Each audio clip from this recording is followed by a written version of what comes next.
I've been helping a gentleman with his powerlifting, and we're into the phase now where we're talking about routines.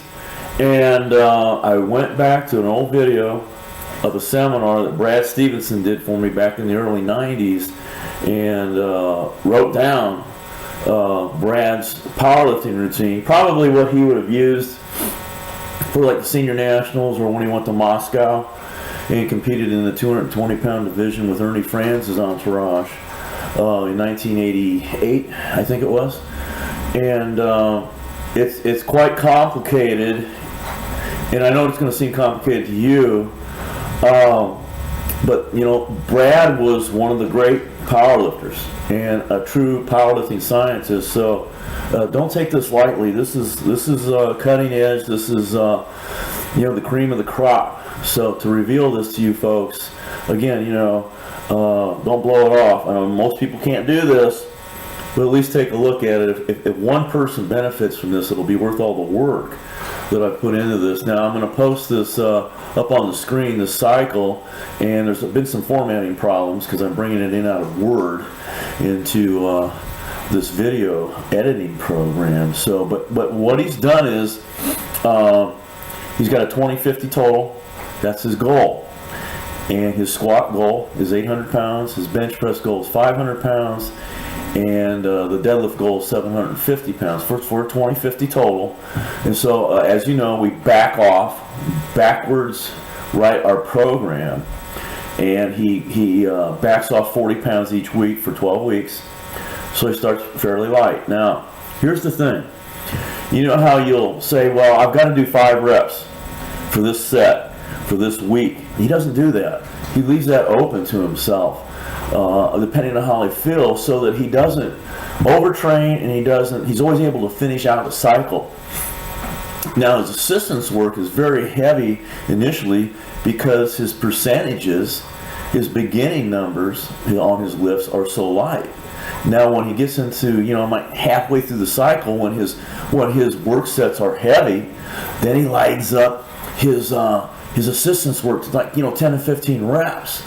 So and then one of the very unique aspects also of this cycle, when you look at it, he has 2 weeks, actually 2 rest weeks. Now he's doing a little bit of work, you have to look at it, but they're actually 2 rest weeks, weeks 11 and 12.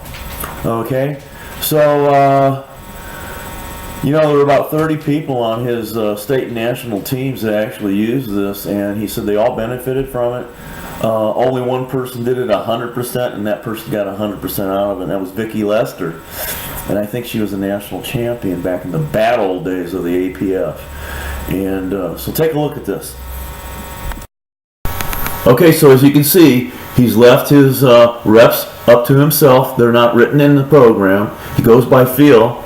And he starts out very light. These are 40-pound jumps each week. His assistance work are sets of 5s, very heavy to start out. And then at week 7, the assistance work becomes very light because his work sets become very heavy. So his assistance work is, you know, 10 to 15 reps.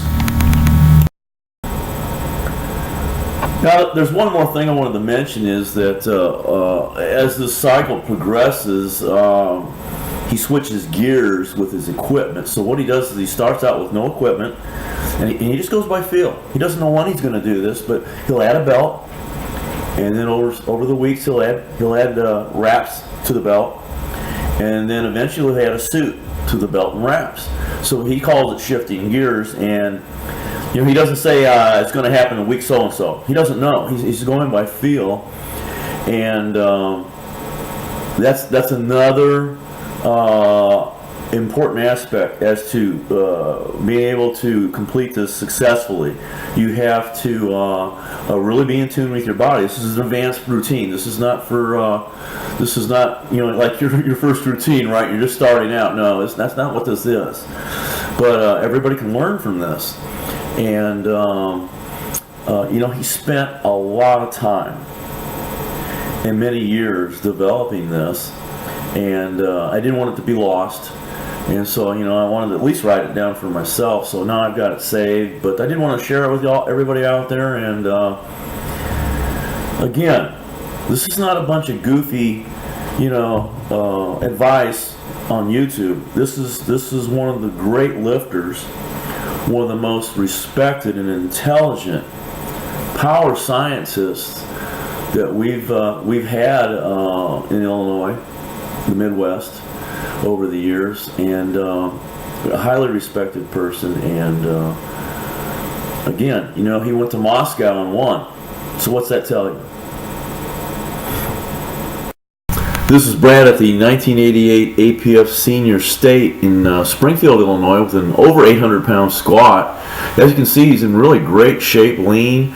Brad would only go to about 2 powerlifting meets a year, 6 months apart.